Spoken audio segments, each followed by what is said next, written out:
If travel to you is a checklist, a to-do list, if all you're thinking about is on to the next, on to the next, on to the next, you're doing it wrong, and you're just going to exhaust yourself.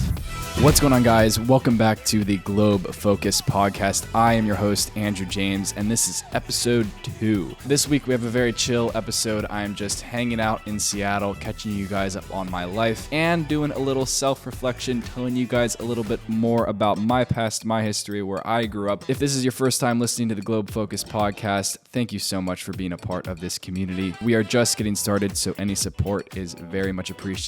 And without further ado, let's jump into the discussion. It is currently week 2 of the podcast, and I am already doing the exact thing I didn't want to do. Solo podcast. 2 weeks in, I'm already breaking the one rule. I'm doing the one thing I didn't want this to come to, which was solo podcasting. Basically, I started this podcast to interview guests from around the world, and every time I travel, I'm going to try to meet someone from that country who speaks English and talk to them about their culture and their life and everything like that. But this week I'm here in Seattle and I didn't have anyone to interview, but I really believe in consistency. That's the most important thing. So we're doing the podcast anyways. And I figured this would be a good opportunity actually to talk about myself, because if I'm going to be doing these interviews, with other people around the world, it makes sense for me to tell you guys a little bit about myself first.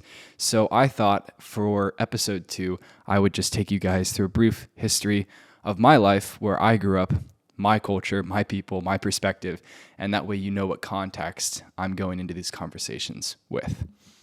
So basically the way this podcast is going to work is I'm going to give you guys a quick overview of my life, my history, and then we're actually going to do some questions that are generated by ChatGPT about the travel space. I figured ChatGPT could ask me some questions since I don't have an interviewee, and I'm just going to give some hot takes on the travel space. So first part will be me talking about myself a bit, and then we'll transfer into some hot takes about the travel world. So I was born in a Navy family. I'm a military brat. August 21st, 2001 is when I was born. I'm currently 21. I'll be 22 this year. My dad is in the Navy. He's still in the Navy. He has a couple years left, and I grew up traveling around the East Coast, basically. Every 3 years, my family would move, which is typical for a lot of military families, and I was homeschooled. So those were the two big things that were different in my life. I was a Christian, homeschooled, military brat. That was my life. That's how I grew up. And you know what? It was a great way to grow up. I'm not Christian anymore. I'm agnostic, which is a standard path to take for somebody who has my background. And I'm agnostic now. That happens to a lot of people who grow up in very religious families. It would be difficult for me now to say that I don't believe in anything. That's just a scary concept for me in general. So I choose to say I just don't know. And that seems nice and safe to me.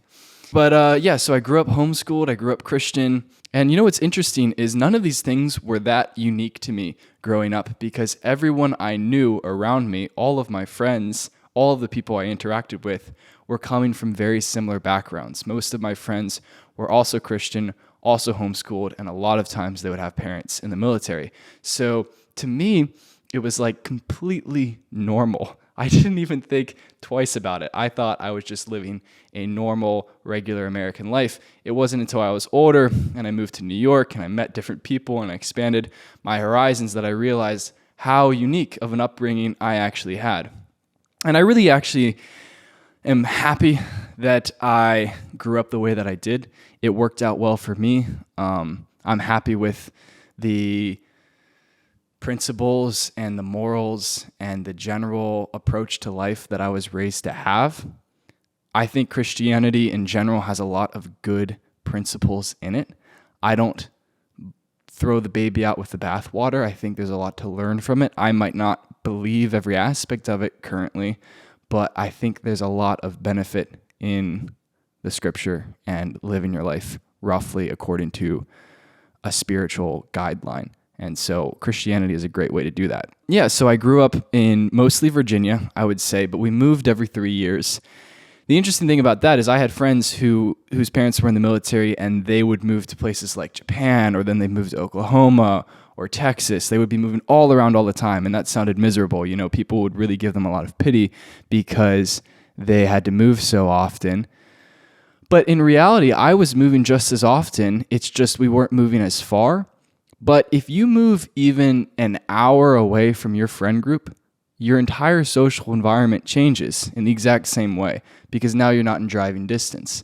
And so every 3 years, even though I was moving to another place in Virginia, or I was moving to North Carolina, or I was moving to Maryland, and those are all states within proximity of one another, it was still starting fresh, like every 3 years.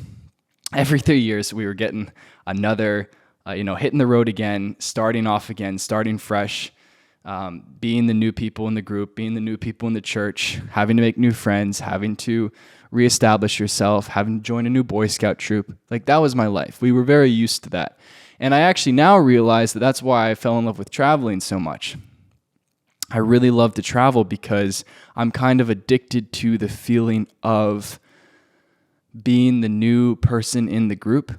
And I think a lot of people who are addicted to traveling right now and use it as an escape mechanism like I do, I think the reason they do that is because they like being able to present themselves in a certain light, enter a new friend group, enter a new country, make an impression, establish yourself as this is who I am as a person, and then leave.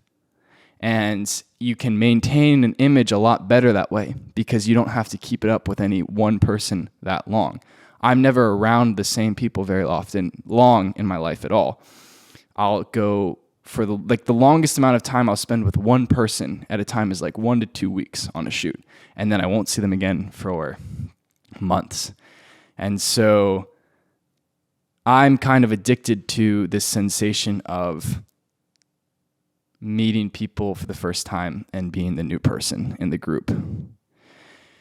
And I realized that just came from how I grew up, the Navy thing.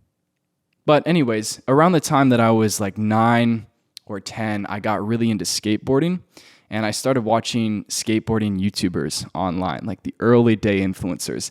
And this was when YouTube was still cool because nobody was doing YouTube to be an influencer, to make money. Everybody who was on YouTube creating on the platform was doing it 100% because they wanted to make these videos. They wanted to build a community because they were having fun. Nobody even thought it was a possibility that you could become rich off of YouTube. That's really the saddest thing that I've witnessed with the rise of the influencer era, is there's so many sharks on YouTube now, and there's people who they're not making skateboarding videos because they want to, build a community and show them and their friends having fun. They're making skateboarding videos because they want to have a career. Skateboarding is just an example. It applies to any niche. Like, people are approaching YouTube as a way to become rich. And that is like the worst way to approach any kind of platform. But back in the day, when I was first getting into skateboarding and getting into filming, this is what the platform was. It was just people having fun. Nobody was trying to monetize anything. And it was a really pure place to watch content.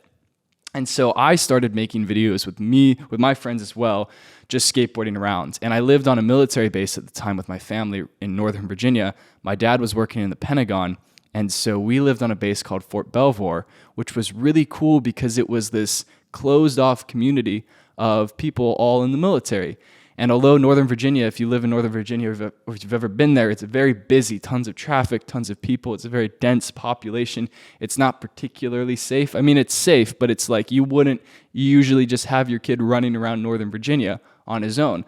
But because we lived on a military base that was enclosed, my parents gave me free reins to go anywhere I wanted on the base. And they had a movie theater, and they had a gas station, and they had a skate park, and they had a mall. And it was so much fun. Like, those were the best years of my life growing up. Just being able to run around this military base with my friends and film skateboarding videos, YouTube videos. And so the interesting thing was I started to film all these skateboarding videos. I started to film all this content. And then I quickly realized that I liked filming more than I liked skateboarding. Like, at this point, I wanted to be a professional skateboarder, even though that was completely ludicrous. I was so bad at skateboarding, I would never be professional. That was still what I wanted to do. And then I realized, oh, wait, I kind of want to be the filmer. Like, filming is way more fun for me, and I'm better at it. So I'm just going to do this more. So I just kept getting better at video editing. I moved from iMovie to Final Cut Pro, and then I moved to Premiere Pro and After Effects and started learning all these programs. And then 2016 came.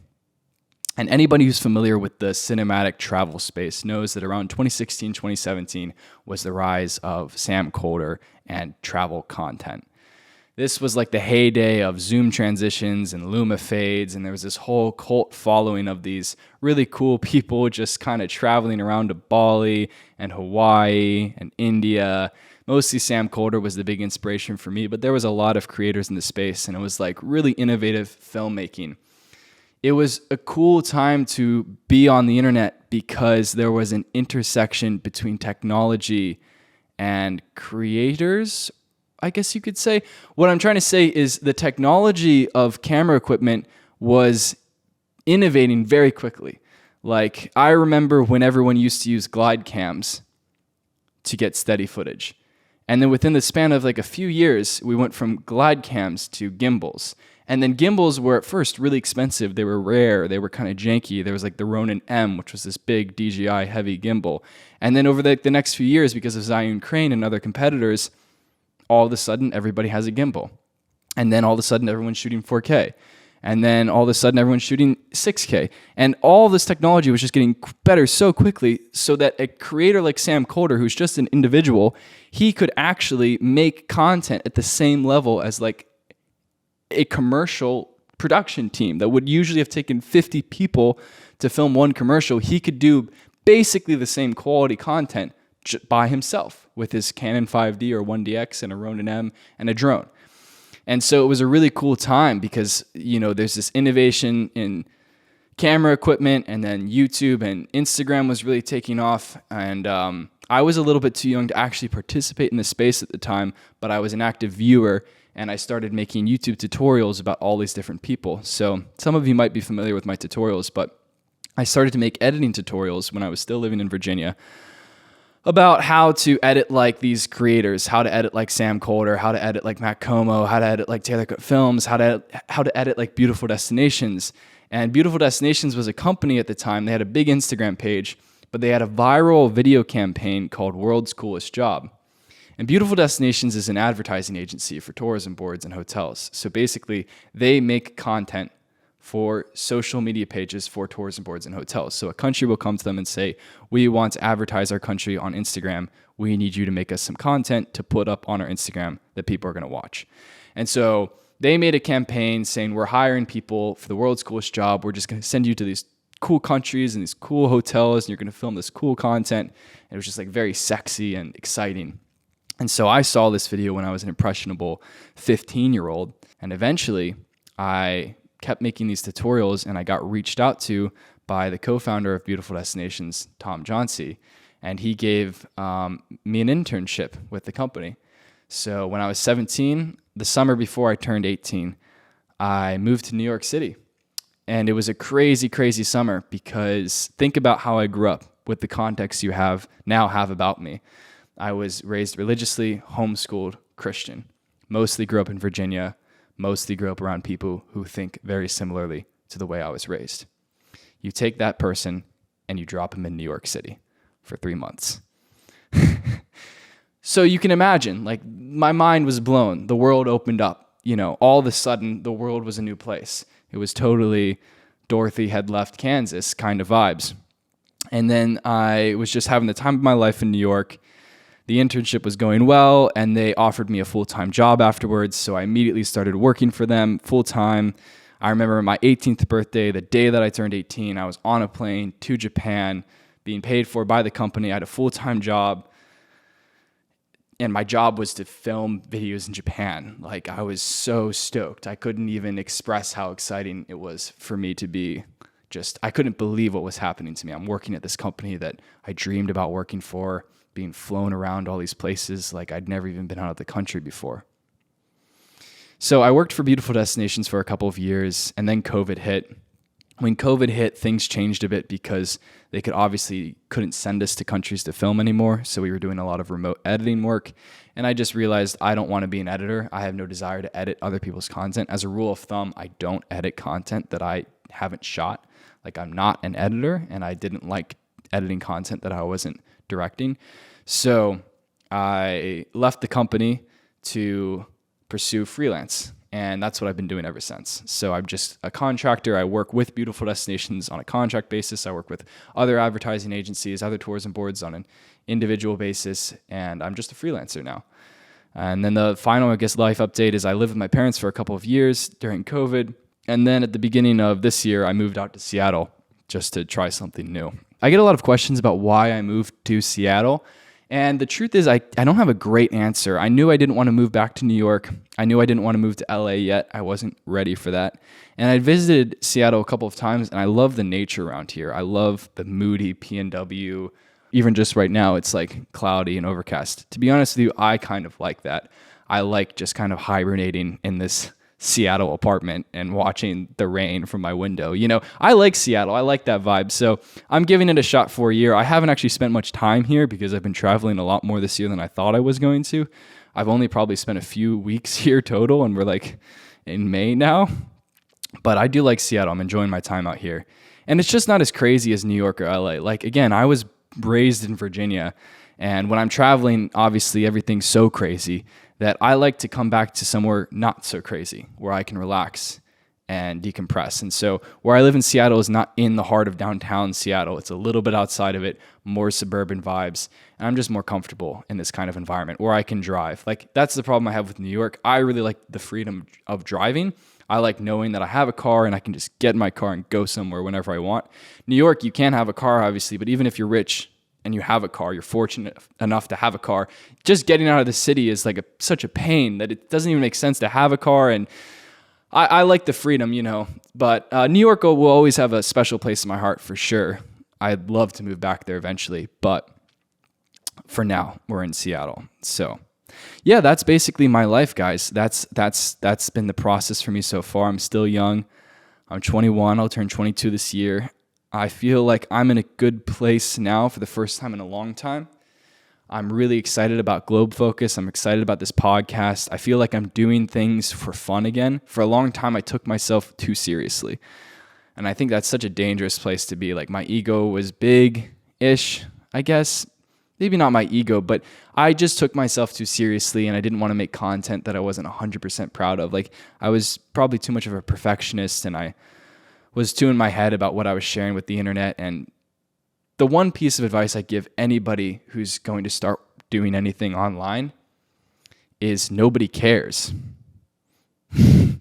Nobody cares. This is the biggest thing. Nobody actually cares. Whatever you are overanalyzing in your life on social media, like say you take a video and you think you don't look good in that video, or you don't like the way your voice sounds, or you think the video is okay, but it could have been better. Nobody's paying that much attention. You're paying that much attention because it's your video, but nobody actually cares that much. Nobody does. So always remember that when you're posting online. And that's what I've recently remembered is stop taking yourself so seriously. It's not that deep. Just post things online. Have fun with it. Okay? And that's what I'm doing with GlobeFocus. Like, the beautiful thing about this podcast is it's pure for me. If nobody listens to this podcast, right? If nobody listens to what I'm saying, I wouldn't change anything. I wouldn't do anything differently if I knew that nobody was going to listen to this podcast ever. Because the conversations that I'm having, or even just this conversation that I'm having with myself, this reflection on my life, is beneficial for me. And having conversations with people like the conversation I had with my friend Tamer last week in Egypt was a beautiful conversation. And I learned a lot about Egypt from it. He was able to express himself. We grew a deeper friendship and relationship. All of these things were good and powerful with or without viewers. And so that's why I'm excited about this podcast, because these conversations that I'm going to have with people all around the world, like, what a privilege it will be for me to be able to do that. Thankfully, I'm in a position where I don't have to make money from this podcast because I'm traveling for my work anyways. So I'm just tagging the podcasts on to jobs I'm already doing. And so it's just going to be a great way for me to force myself to have good conversations with people and to try to dive into cultures in a way that I haven't dived into them before. So really excited about the podcast. I'm happy with my life here in Seattle. And yeah, I'm hoping you guys are enjoying this podcast as well. So, all right, I think we did 20 minutes of myself. So now we're going to do some hot takes. This is really just so I have some clips for Instagram. Full disclosure, if you're listening to the whole thing, that's why I'm doing this. Is solo traveling really the best way to travel? This is the question. I think solo traveling is good in moderation. I don't think you should always be solo traveling, because I have done a good amount of solo traveling and I've done a good amount of traveling with friends. And I can say 9 times out of 10, my trips with friends are always more memorable and always more fun. And so I think you should solo travel because it's a different type of experience and you get to know yourself in a new way and push yourself and try to break out of your shell. But also try to plan trips with friends, because I think sometimes in our culture today, people are so distant with each other and nobody wants to reach out and nobody wants to make plans, and we're all so busy. And that makes me sad. I think traveling together is still the best thing to do. You can build such strong relationships with people while traveling. So do a mixture of both. Don't just solo travel.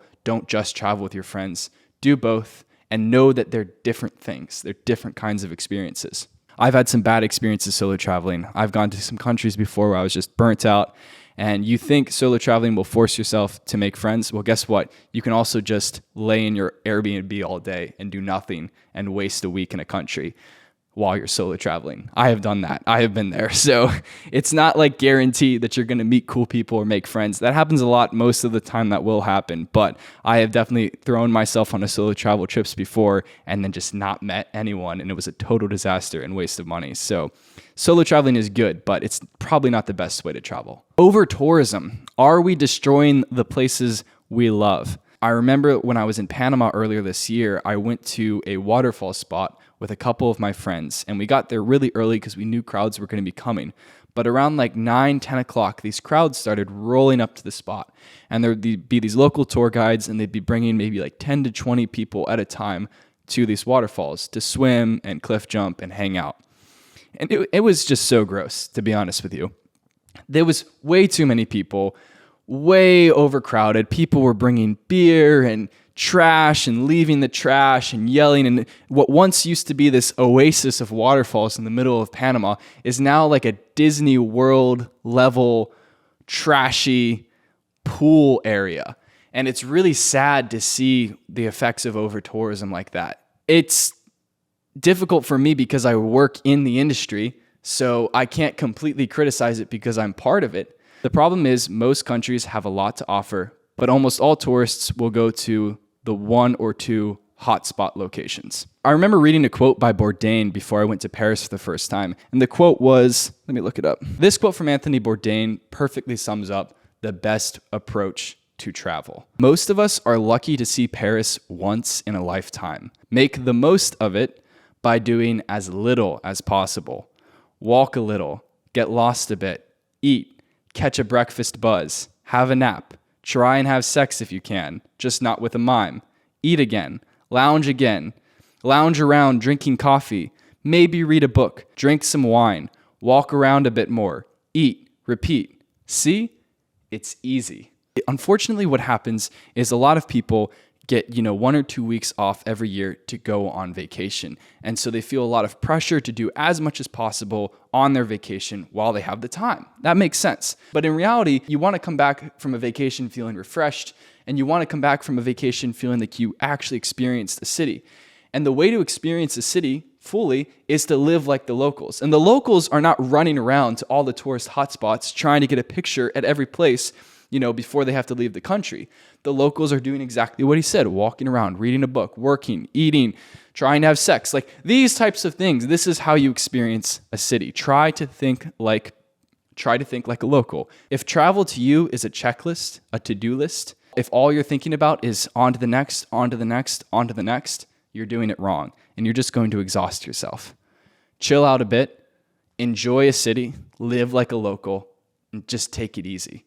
That's the best way to travel. Should you book an Airbnb or a hotel in 2023? I think in general, Airbnb is still the best option. Sometimes Airbnbs are super annoying. I feel like if I'm paying as much as a hotel, sometimes the check-in process isn't very smooth. Sometimes they want you to do a bunch of cleaning before you leave. Maybe the host is a little too entitled. Maybe it's owned by a corporation. There's all sorts of like Airbnb Ponzi schemes that are ruining the community for everyone else. Airbnb is best when you're renting from just an individual who happens to have some extra space and wants to make a little extra money. Those are the people to rent from on Airbnb.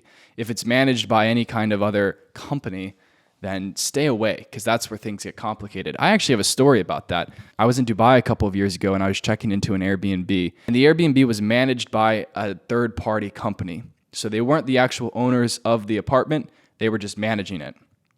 I'm checking in with a friend of mine and we open the door to our apartment and there's a bald, fat, white man sitting on our couch with a bottle of tequila. And as soon as we walked in and we saw him there, I was like, oh my God, we're in the wrong apartment. I am so sorry. We need to leave.